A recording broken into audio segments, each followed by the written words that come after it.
मैं डॉक्टर हरिभजन प्रियदर्शी, प्रवक्ता हिंदी, राजकीय कन्या वरिष्ठ माध्यमिक विद्यालय मलोट, जिला श्री मुक्तसर साहब। प्यारे बच्चों, पीएम ई विद्या की अगली कड़ी के तहत मैं आप सभी के समक्ष 12वीं कक्षा के विद्यार्थियों हेतु पाठ्यक्रम में निर्धारित छंद लेकर उपस्थित हुआ।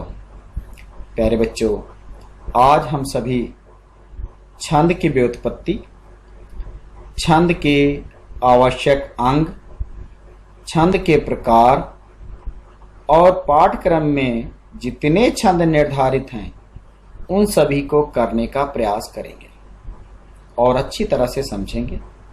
अगर आप एक एक स्लाइड को अच्छी तरह देखेंगे तो आपको आजीवन ये छंद आज याद हो जाएगा, ऐसा मेरा विश्वास है और मुझे उम्मीद है कि आप सभी ध्यान से इसे सुनेंगे, समझेंगे। तो आओ हम शुरू करते हैं छंद। प्यारे बच्चों, सर्वप्रथम हम छंद की व्युत्पत्ति के बारे में बात करते हैं। छंद शब्द की व्युत्पत्ति अर्थ है छंदास, छादनात् अर्थात कविता का छादन है। छंद धातु के अर्थ हैं प्रसन्न करना, आच्छादन करना, आह्लादित करना, बांधना। इन अर्थों के आधार पर छंद शब्द का अर्थ है प्रसन्न करने वाली वस्तु, बंधन आदि किया जाता है। तो प्यारे बच्चों, आगे हम करेंगे, जब किसी रचना में वर्णों या मात्राओं की संख्या, गति, प्रभाव, यति, विराम, तुक आदि का नियम माना जाता है तो वो छंद कहलाता है। तो प्यारे बच्चों, छंद में कविता में संगीत का समावेश स्वतः हो जाता है और वह सरलता से हृदयग्राही बन जाता है। अतः छंदोबद्ध रचना का नाम ही कविता है। तो प्यारे बच्चों, इस प्रकार हमने देखा कि छंदोबद्ध रचना ही क्या कहलाती है? कविता कहलाती है। और हम आगे करने जा रहे हैं छंद के आवश्यक अंग। तो देखो प्यारे बच्चों, छंद के आवश्यक अंग कौन कौन से हैं? चरण। प्रत्येक छंद के कई भाग होते हैं, उनमें प्रत्येक भाग को चरण कहते हैं। अधिकांश छंदों के 4 चरण होते हैं, कुछ एक के 6 चरण होते हैं। इन्हें पाद भी कहा जाता है। याद रखना, इन्हें क्या कहा जाता है? पाद भी कहा जाता है। अब देखो, हम 4 चरण कौन कौन से हैं आपके समक्ष उदाहरण सहित समझा रहा हूं और दिखा रहा हूं, और आप देखो कि कबीर के दोहे के 4 चरण को हमने कैसे दिखाया है। तो उपरोक्त उदाहरण में 4 के 4 चरण हैं। ऐसी बानी बोली एक है, मन का आपा खोए 2 है, दूसरा है अपना तन शीतल करे, तीसरा है और अन्न को सुख होए, चौथा है। इस प्रकार 4 चरण हैं। गति। किसी भी छंद का पाठ करने में जो एक विशेष प्रवाह होता है वह गति अथवा लय कहलाता है। यदि छंदों में वर्णों अथवा मात्राओं की संख्या ठीक नहीं तो गति में अवरोध उत्पन्न हो जाता है। यति। किसी छंद को पढ़ते समय जहां रुकते हैं उस विराम को यति कहते हैं। प्यारे बच्चों, क्या होता है कि कविता के मध्य में हम अल्प विराम लगाते हैं, उसी को यति और विराम कहा जाता है। तो प्यारे बच्चों, आगे हम चलते हैं। तुक। छंद के चरणों के अंत में समान अक्षरों का प्रयोग तुक कहलाता है। जैसे अभी हम कबीर के दोहे में देखा है, खोई होई तुक मिल रही थी, तो इस प्रकार उसे हम तुक कहेंगे। मात्रा क्या होती है प्यारे बच्चों?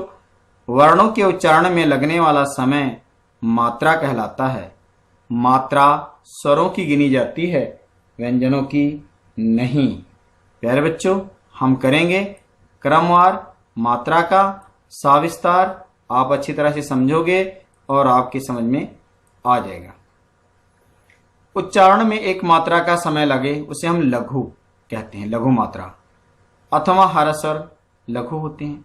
आ, ई, उ, री, रिल, ये कहीं भी हों इनकी मात्रा, तो वहां लघु मात्रा गिनी जाएगी। प्यारे बच्चों, उदाहरण देखो आपके समक्ष उपस्थित है कमल, मतलब इसकी कोई मात्रा का निशान तो होता नहीं, चिन्ह होता नहीं, तो इसलिए एक मात्रा, एक लाइन लगाया एक मात्रा। यस लिखेंगे वहां पर दो मात्रा। अब आप उदाहरण देख लो, ये मात्राएं जहां भी लगी हैं वहां हम एक मात्रा लगाएंगे, क्योंकि छंद में छंद मात्रिक जो होते हैं वहां पर हमें मात्रा लगाना होता है। तो इस प्रकार प्यारे बच्चों आपने देखा कि मात्रा कैसे की जाती है। ये देखिए लघु के बाद हम करेंगे दीर्घ मात्रा प्यारे बच्चों। तो दीर्घ मात्रा किसे कहते हैं इस पर हम चर्चा करते हैं। उच्चारण में दो मात्रा का समय लगता है अथवा दीर्घ स्वर। जितने भी दीर्घ स्वर हैं ये देखो सभी, इन्हें हम दीर्घ उच्चारण दो मात्रा लगाएंगे और इनके जो चिन्ह है मात्रा के आपके समक्ष उपस्थित हैं, आप इन्हें देख लें। तो अब देखो जहां जहां ये मात्राएं आएंगी वहां पर क्या कौन सा मात्रा लगेगी, दीर्घ मात्रा। ये देखो यस और एक आई जैसा एक मात्रा। अब मां में कोई मात्रा नहीं लगी है, हर्षव है तो इस या लघु, तो इसलिए यहां पर एक मात्रा ओम। ये देखो ओ है ना, तो यहां पर दो मात्रा लगे। अब आप लगाओगे बाकी शब्दों में मात्रा। गीता, ये देखो बड़ी ता बड़ा, तो दोनों में लघु या दीर्घ मात्रा लगी। दो मात्राएं लग रही हैं, दो मात्राएं लगी। तो जहां पर दीर्घ आएगा वहां पर दीर्घ, जहां पर लघु आ गया वहां पर एक मात्रा। अब यहां पर लघु आ गया ना रा और बा, तो यहां पर देखो एक मात्रा लग गई। ऊपर देखो बच्चों, और पूरब पर क्या लग गई, ये देखो दो मात्रा। तो इस प्रकार आपने दीर्घ और लघु मात्रा को समझे और हम आगे चलते हैं प्यारे बच्चों। उदाहरण के माध्यम से समझते हैं किस प्रकार से हम अपने जो है लघु और दीर्घ मात्रा लगाएंगे और मात्रिक छंदों को हम हल करेंगे। इसके साथ साथ कुछ ऐसे भी अंग हैं छंद के जहां पर प्यारे बच्चों लघु या दीर्घ मात्रा लगानी होती है, तो इस पर हम सविस्तार चर्चा करेंगे। सर्वप्रथम हम लेते हैं संयुक्त अक्षर। जब दो व्यंजन संयुक्त होते हैं तो संयुक्त अक्षर से पूर्व लघु मात्रा भी गुरु मानी जाती है। यहां पर गुरु लघु मात्रा भी क्या मानी जाएगी, गुरु। जैसे मस्त, गन्य, कल्प में क्रमशः मा का गा वर्ण में क्या गुरु मानी जाएगी। उनकी मात्राएं कितनी गिनी जाएंगी, दो मात्राओं का चिन्ह क्या लगाते हैं, एस। देखो मस्त, ये देखो माँ के ऊपर क्या लगा दिया हमने, एस, दो मात्रा गिनी गई ना, और ता पर एक मात्रा। समझ गए ना। संयुक्त अक्षर के शुरू में यदि कोई आधा अक्षर आ जाए या वर्ण आ जाए तो उसकी मात्रा नहीं गिनी जाएगी प्यारे बच्चों। जैसे व्यवहार 5 मात्राएं, अर्थात व्या की एक मात्रा ही गिनी जाएगी। 1 2 2 4 1 5, समझ गए ना।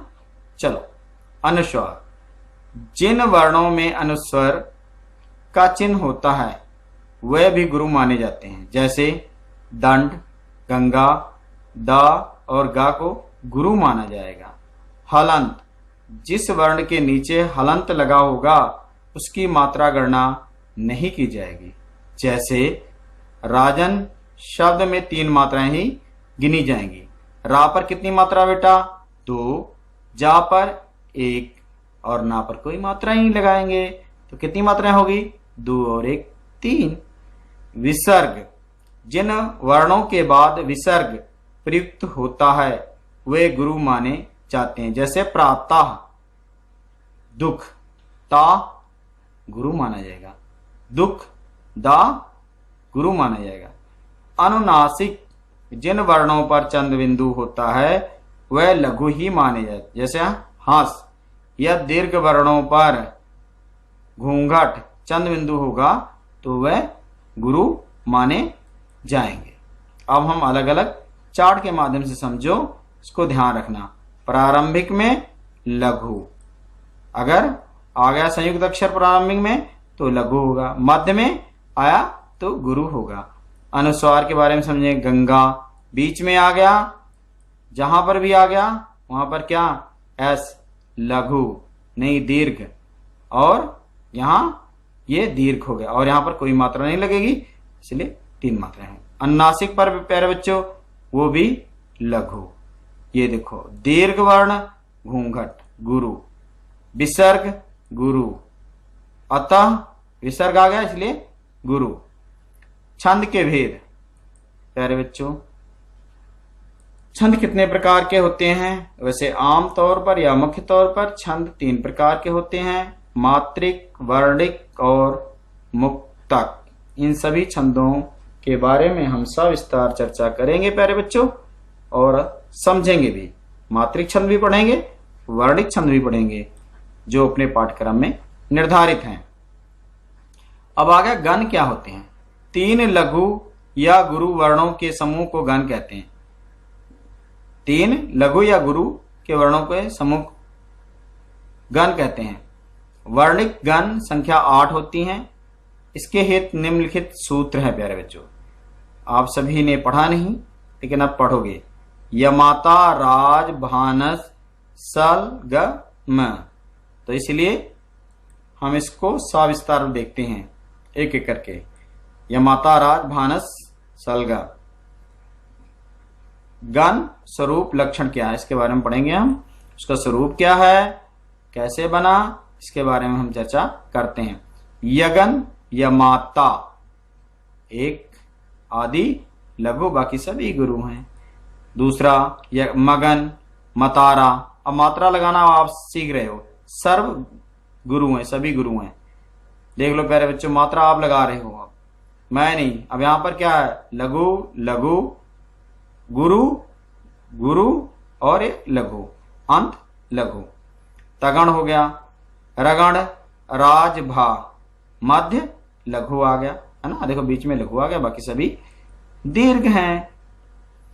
यमाता राज, आगे हम पढ़ेंगे जगण जभान, मध्य गुरु। ये देखो मध्य में गुरु आ गया। मात्रा सही लगी है, कहीं गलत अगर लगी है तो आपको समझाया मैंने। भानस आदि गुरु, भगण जगण भगण, फिर आगे क्या आएगा ये आप बताओगे अभी। नगण नसल, सर्व लघु, सभी लघु मात्राएं लगी हैं नगण में।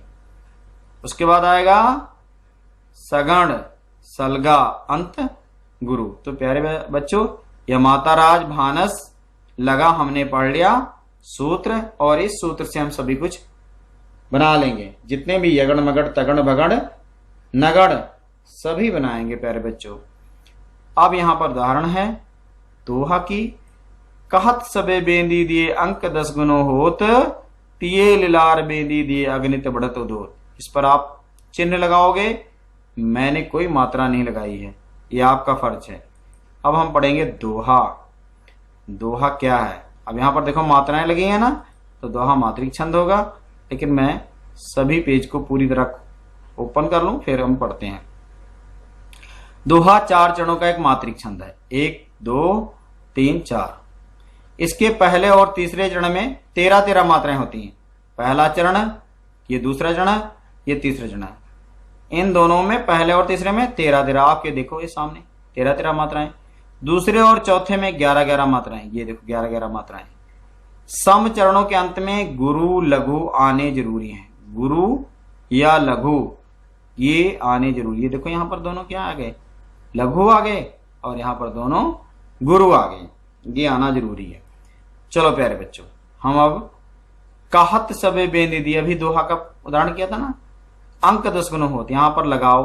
देखो क एक, ह एक, ता एक, सा एक, बै आ गया 2, बेंदी आ गई 2, दी आ गई 2, दी आगे 1, ए आ गया 2, अंक बिंदी आ गई, अनुस्वार अनुनासिक आ गया 2, अंक 1 1 1 1 2 2 1।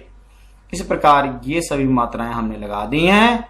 और हमने क्या देखा कि पहले और तीसरे चरण में कितनी कितनी मात्राएं प्यारे बच्चों, 13-13। दूसरे और चौथे चरण में 11-11, और अंत में लघु गुरु आया हुआ है, तो इसलिए कौन सा छंद होगा?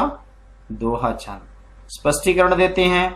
यहाँ पहले और तीसरे चरण में 13-13 मात्राएं हैं, दूसरे और चौथे चरण में 11-11 मात्राएं हैं, दोनों चरणों में 24-24 मात्राएं हैं, कुल मात्राएं 48 हैं। प्रत्येक सम चरण के अंत में गुरु और लघु है, अतः यहाँ पर दोहा छंद है।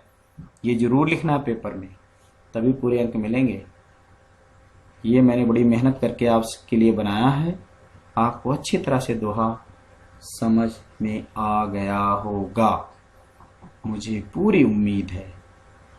अभी तक मैंने जो कराया है वो क्रमवार आपको कराने के बाद मैंने दोहा छंद कराया, ताकि आपको मात्रा का ज्ञान हो सके, लघु गुरु मात्रा कहाँ लगनी है उसका ज्ञान हो सके, और आप देखो जैसे समझाया था वहीं पर लघु और गुरु मात्राएं लगी हुई हैं। समझ गए ना? अन्य उदाहरण हम देखते हैं प्यारे बच्चों। कनक कनक ते 100 गुनी मादकता अधिकाय, या खाए बौराय जग व पाए बौराय। एक और उदाहरण लिया मैंने। बड़े न हुजे गुनन बिन, बिरद बड़ाई पाए, कहा धतूरे सो कनक, गहनो गढ़ो न जा। अब प्यारे बच्चों यहाँ पर आप देखो 3-3 मात्राएं लगी हुई है ना, फिर ते पर 2 लगनी थी, 2 मात्रा ऐसे लगी हुई है। 100 पर 2 लगनी थी, लगी हुई है। गा पर छोटा ऊ की मात्रा इसलिए 1 लगी हुई है। ङड़ी बड़ी की मात्रा इसलिए 2 लगी हुई है। 13-11 पहले दूसरा है, तीसरा चौथा है। पहले और तीसरे में 13-13, ये देखो 13-13 मात्रा, दूसरे और चौथे में 11-11, तो पूरी 11-11 मात्राएं। तो ये उदाहरण बिल्कुल क्या है? सही है। किसका? दोहा का। लिखने में कहीं गलती भी नहीं है। अगर यहां पर बाई चांस 12 मात्रा बन जाती तो हमारे कहीं मात्रा लगाने में गलती है। तो देखा, इसी प्रकार बड़े न हुजे गुणन में, बिरद बड़ाई पाए, कहा धतूरे सो कनक, गहनो गढ़े न जाए। प्यारे बच्चे, आप कोई भी एक उदाहरण याद कर लें और इस प्रकार आप मात्रा लगा सकते हैं। आगे चलते हैं। गुड। सोठा। सोठा क्या होता है? दोहा किया ना, सोठा क्या होता है? सोठा दोहा छंद का उल्टा होता है। मैं बच्चों को याद करने के लिए कहता हूं, तो कहता हूं आप सोठे के लिए एक शब्द याद कर लो, उल्टा। दोहे का उल्टा, बस सारा कुछ उल्टा उल्टा कर दो। सोठा छंद दोहा छंद का उल्टा होता है। यह एक अर्ध सममात्रिक छंद है। इसके पहले और तीसरे चरण में 11-11, दूसरे तथा चौथे चरण में 13-13 मात्राएं होती हैं। अब उदाहरण देखते हैं। उदाहरण को हमने दोहे वाले उदाहरण को क्या कर दूंगा? उल्टा कर दूंगा। सब कुछ उल्टा कर दिया। ये देखो, पहले आता था कहत सबे, मैंने उल्टा कर दिया। अंक 10 गुनो होत, कहत सबे बेंदी दिए, अगणित बढ़त दो, तिये लिलार बेंदी दिए। सब कुछ जब उल्टा हो गया तो इसकी परिभाषा भी उल्टी हो गई है। तो स्पष्टीकरण भी दें। यहाँ पहले और तीसरे चरण में 11-11 मात्राएं हैं तथा दूसरे और चौथे चरण में 13-13 मात्राएं हैं, कुल 48 मात्राएं हैं, अतः यहाँ सोठा छंद है। देख रहे हो ना बच्चे, बिल्कुल हर एक चीज क्लियर करके लिखा है, समझा रहा हूं आपको। आप भूलोगे नहीं किसी भी छंद को। आप अच्छी तरह देख रहे हो ना, कभी भी छंद को भूलोगे नहीं।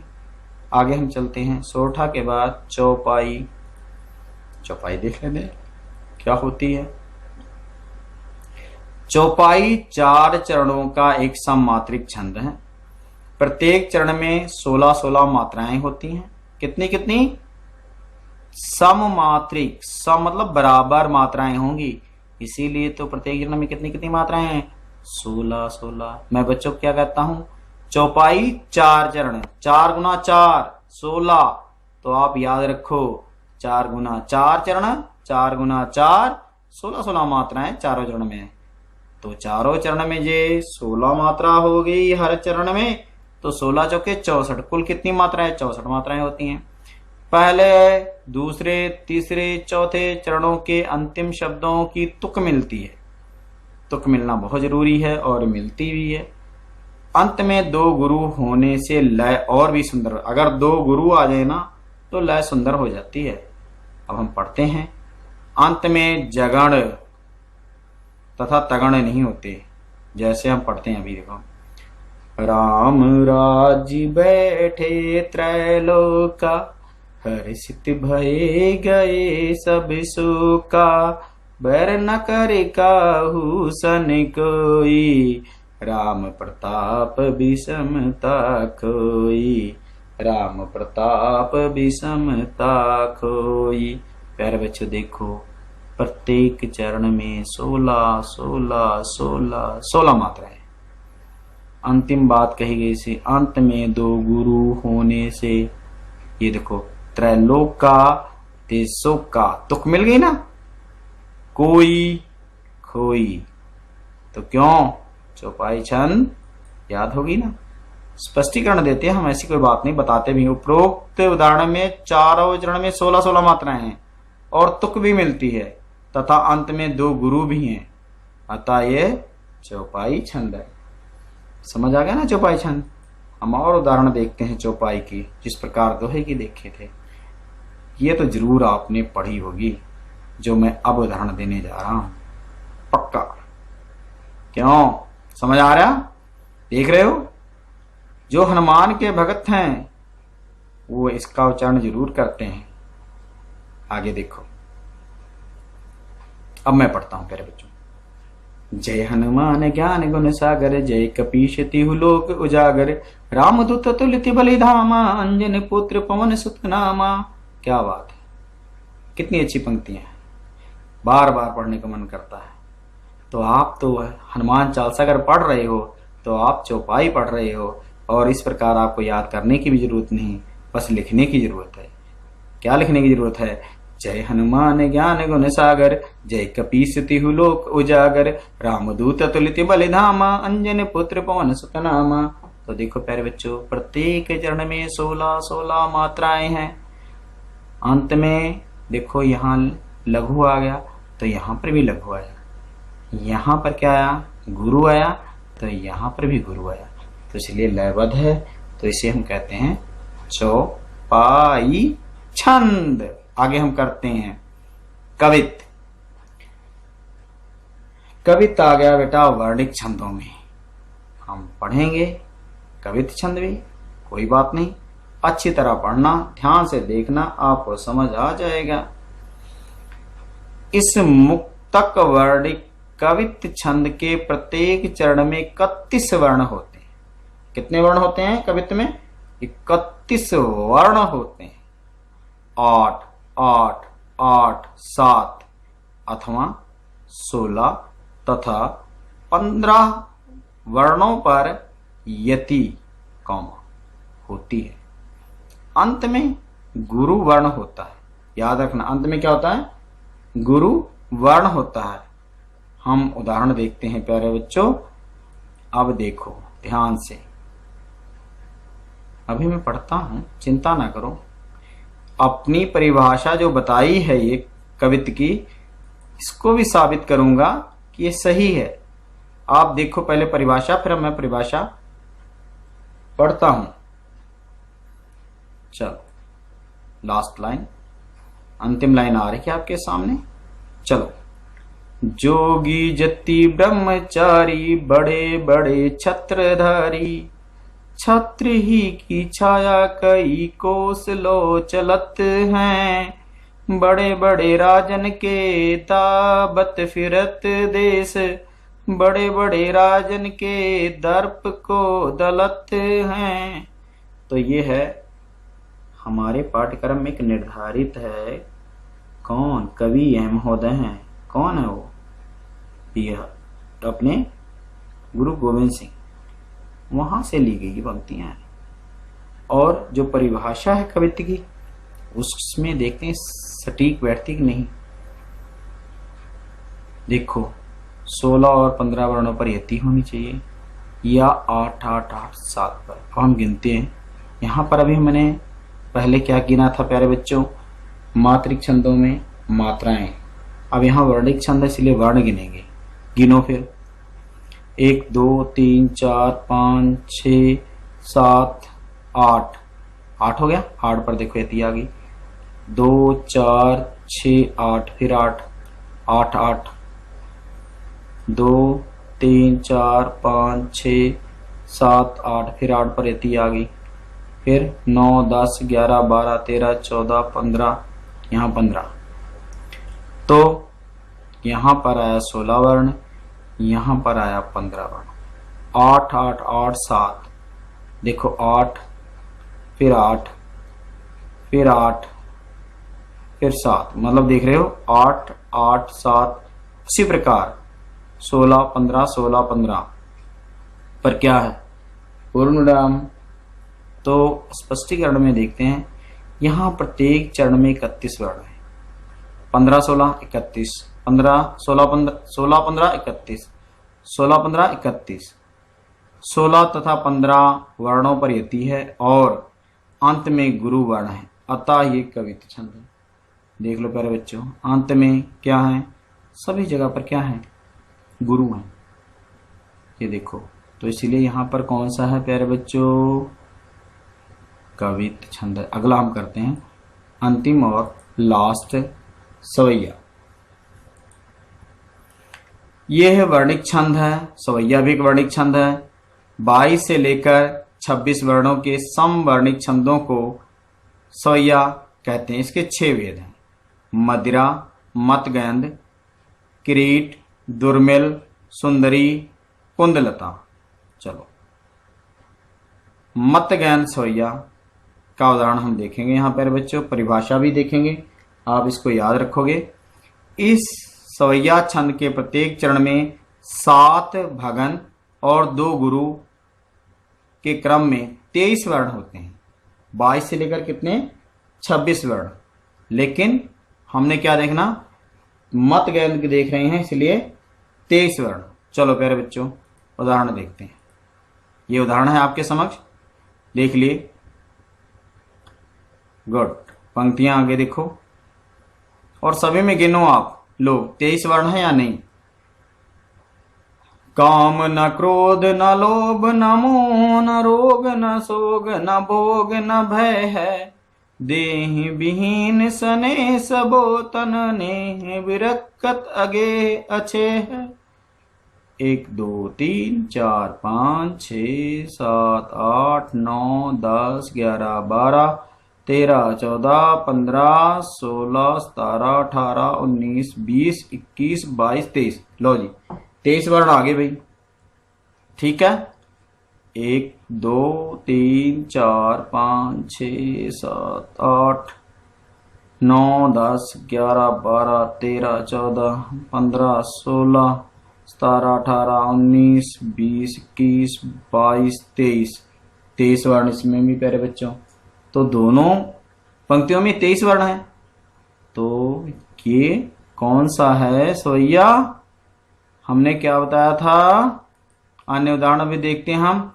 क्रीड सवैया, मतगंध सवैया।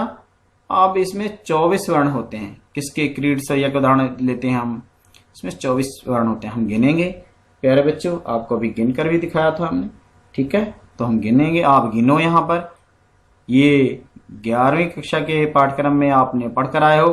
मानुष हो तो वही रस खान, बसो वज्र गोकुल गांव के ग्वारन, जो पस हो तो कहो बस मेरो, चरो नित नंदन की धेन मझारन। यही पंक्ति थी ना। तो ये देखो यहाँ पर भी 23 वर्ण आपको के समक्ष आया। इस प्रकार से जो हमारा छंद है यही समाप्त होता प्यारे बच्चों।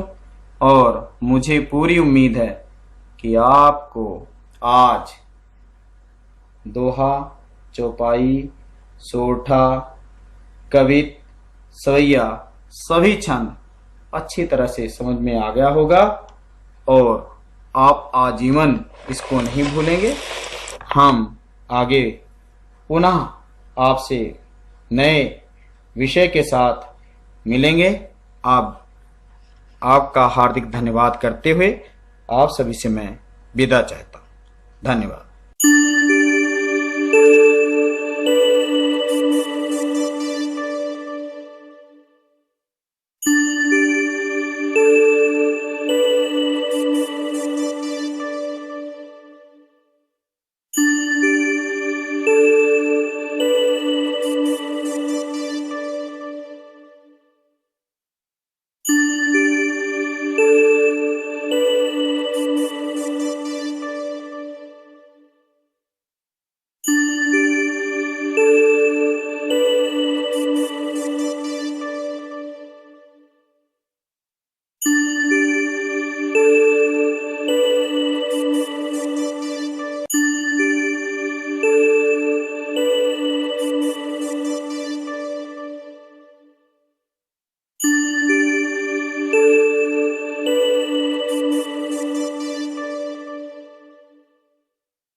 the periodic properties of elements। थोड़ा सा ਅਸੀਂ ਜੇਕਰ ਕਾਲ ਬੈਕ ਕਰੀਏ, ਥੋੜਾ ਸਾ ਦੇਖੀਏ ਕੀ ਪੜਿਆ ਸੀ ਪਿਛਲੇ 2 ਲੈਕਚਰਸ ਦੇ ਵਿੱਚ, ਤਾਂ ਤੁਹਾਨੂੰ ਇੱਕ ਕਲਾਸੀਫਿਕੇਸ਼ਨ ਆਫ ਐਲੀਮੈਂਟਸ